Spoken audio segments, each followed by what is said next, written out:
Ya, pada malam ni first goal dalam career saya dalam international tournament high level, high intensity.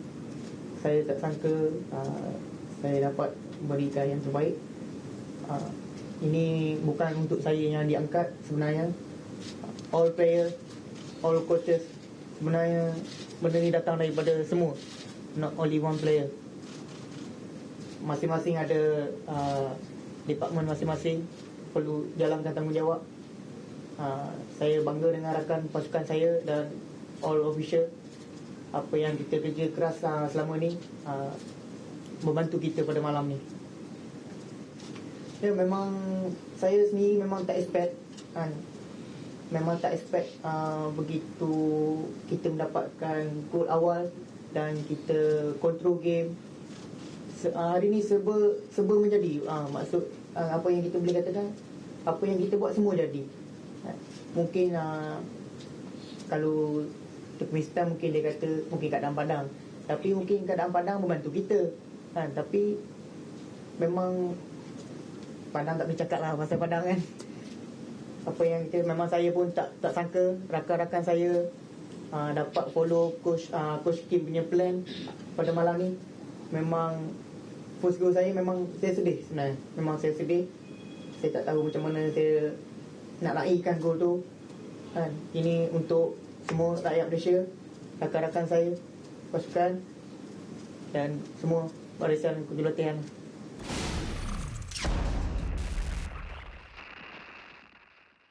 Okey, kalau tadi kita dah dapatkan reaksi daripada man of the match iaitu Faizal Halim, dan sekarang ni kita nak terus bersama dengan rakan setugas kita yang sibuk betul dia dekat examination Bukit Jalil hari ni. Hai Zul.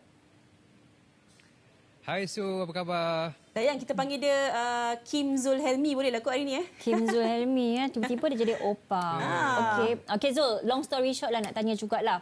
Yeah. So Zul dah pantau dah performance pasukan Malaysia ni daripada friendly lagi hinggalah ke sekarang. So rasanya apa kelebihan ataupun improvement yang paling ketara sekali yang Zul nampak pada pasukan kita?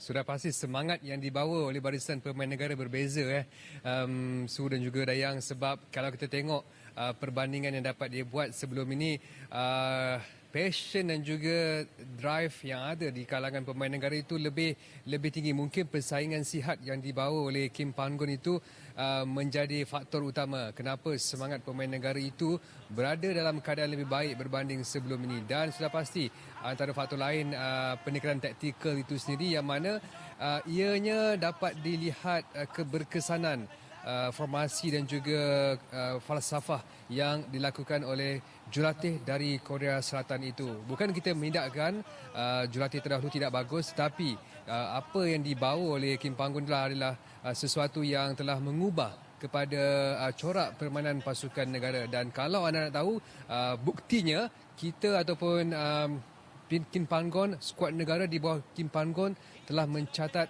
3 kemenangan dengan pasukan yang berada di ranking lebih atas berbanding Malaysia, iaitu bermula dengan Filipina, kemudiannya Hong Kong dan termasuk hari ini iaitu Turkmenistan yang berada di ranking ke-134 dunia. Jadi perubahan yang positif, satu kemenangan yang menarik dan langkah kanan, dan kita harapkan dapat diteruskan untuk aksi seterusnya bertemu Bahrain.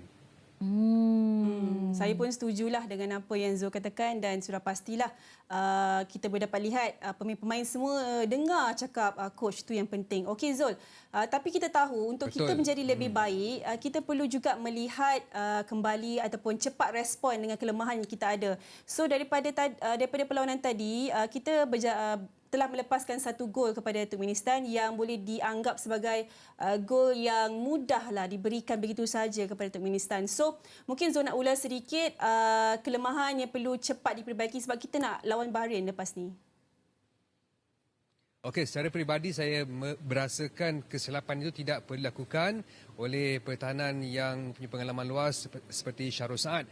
Tetapi perkongsian daripada Kim Panggon dalam sidang media sebentar tadi, beliau seolah tiada rungutan dengan kesilapan tersebut kerana as human, dia kata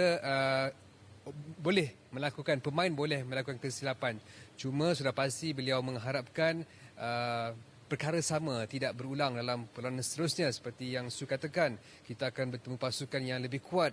Bahrain berada di ranking 89 dunia.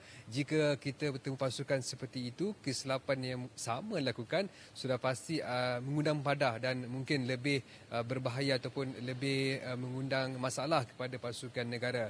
Tetapi sejujurnya Kim Panggun enggan mengulas mengenai perkara itu. Beliau mahu rakyat Malaysia termasuk pemain-pemainnya menikmati, meraihkan kejayaan hari ini yang mana beliau berasakan satu pencapaian dan juga satu pencapaian yang bagus dan juga satu atmosfera yang beliau tidak jangkakan sebenarnya. Beliau berterima kasih. Perkataan pertama yang terungkap di mulut beliau adalah terima kasih penyokong yang hadir dan juga terima kasih Atras Malaya, pemain ke-12 yang hadir memberi sokongan setia kepada pemain-pemainnya pada malam ini. Okey, Zul, since kita banyak sentuh juga tentang pertemuan dengan Bahrain pada Sabtu nanti, mungkin pada dulu-dulu ramai akan mengatakan bahawa Malaysia langsung tidak mempunyai peluang. Tetapi dengan Malaysia yang ada ketika ini, dengan pemain-pemain yang kita boleh katakan cukup berkualiti dan juga falsafah yang diterapkan oleh Kim Panggun, macam mana peluang kita, Zul? Saya berasakan masih terlalu awal untuk mengatakan mengenai perlawanan bertemu Bahrain, tetapi kalau kita ambil kira aksi pertama ini sudah pasti kita berpeluang kerana momentum yang cukup baik, prestasi di kalangan pemain juga memuaskan. Kita lihat pasukan Bahrain juga tidak begitu menunjukkan aksi yang baik bertemu Bangladesh, bergelut untuk mendapatkan kemenangan. Sudah pasti kita memiliki peluang, tetapi masih ada beberapa hari lagi dan sudah pasti kedua-dua pihak akan memperbaiki dan juga menambah baik pasukan masing-masing. Dan jadi itu terpulang kepada baki hari sebelum perlawanan. Cuma saya ingin kongsikan perkara menariklah yang berlaku di Stadium Nasional Bukit Jalil ini adalah persefahaman dan juga semangat kekeluargaan di kalangan pemain itu begitu tinggi. Bagaimana setiap pemain berjaya menghasilkan gol, semua pemain meraihkan jaringan tersebut. Yang menariknya apabila gol Hermia di Paula hendak dimasukkan, pemain-pemain ataupun penyokong-penyokong juga menyebut nama Di Paula. Yang saya kira sebenarnya agak lucu, agak orang kata satu yang boleh katakan sebagai bahan jenaka, tetapi secara terlangsung Di Paula lebih bersemangat untuk turun beraksi. Ya, walaupun beliau tidak dapat menjaringkan gol hari ini, tetapi suasana itulah yang sebenarnya dapat membantu pemain-pemain negara untuk beraksi baik pada malam ini. Okey, Zul, tadi sebenarnya memang ramai pemain Malaysia yang dipuji tau. Ada Arif Aiman, ada Faizal Halim, of course lah, dia man of the match kan, tak boleh nak nafikan dia punya orang kata sumbangan. Tapi memang hari ini ada ramai penyokong Malaysia yang puji Guillemets de Pola. So Zul rasa macam mana? Pendapat saya mungkin waktu yang diberikan itu agak sedikit, tetapi beliau ada different sikit lah berbanding sebelum ini, menunjukkan komitmen yang baik. Memang ada ya pemain penyokong puji mungkin disebabkan beliau tidak rasa macam dihentam, dimaki, walaupun kita tahu beliau mendapat kecaman yang begitu luas kan di media sosial, tapi beliau sporting, sentiasa melayan peminat, siap bagi mini love lagi dekat penyokong selepas perlawanan. Itu yang saya dapat lihat depan mata sebentar tadi. Tapi kalau Dayang dan juga Su tanya saya lah siapa pilihan terbaik, pemain terbaik pilihan saya, of course saya akan pilih kembar saya. Nak tahu siapa?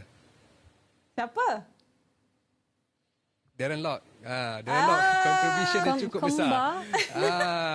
Darren Lock. Darren Lock memang saya rasa dia punya sumbangan itu membantu kita mendapatkan 2 jaringan awal. Jadi walaupun Faizal Halim sebagai man of the match, tapi kembar saya man of the match untuk saya. Okeylah awak pilih Darren Lock daripada awak pilih Dion Coles ke kan. Thank you so much Zul atas perkongsian anda. Harap-harap Darren Lock tak tengoklah analisis kita ni, takut dia rasa macam apa Zul ni. Okey, tapi apa-apa pun Zul pergi berehat, tahu Zul work hard hari ni ya. So kita jumpa lagi di masa akan datang. Thank you Zul.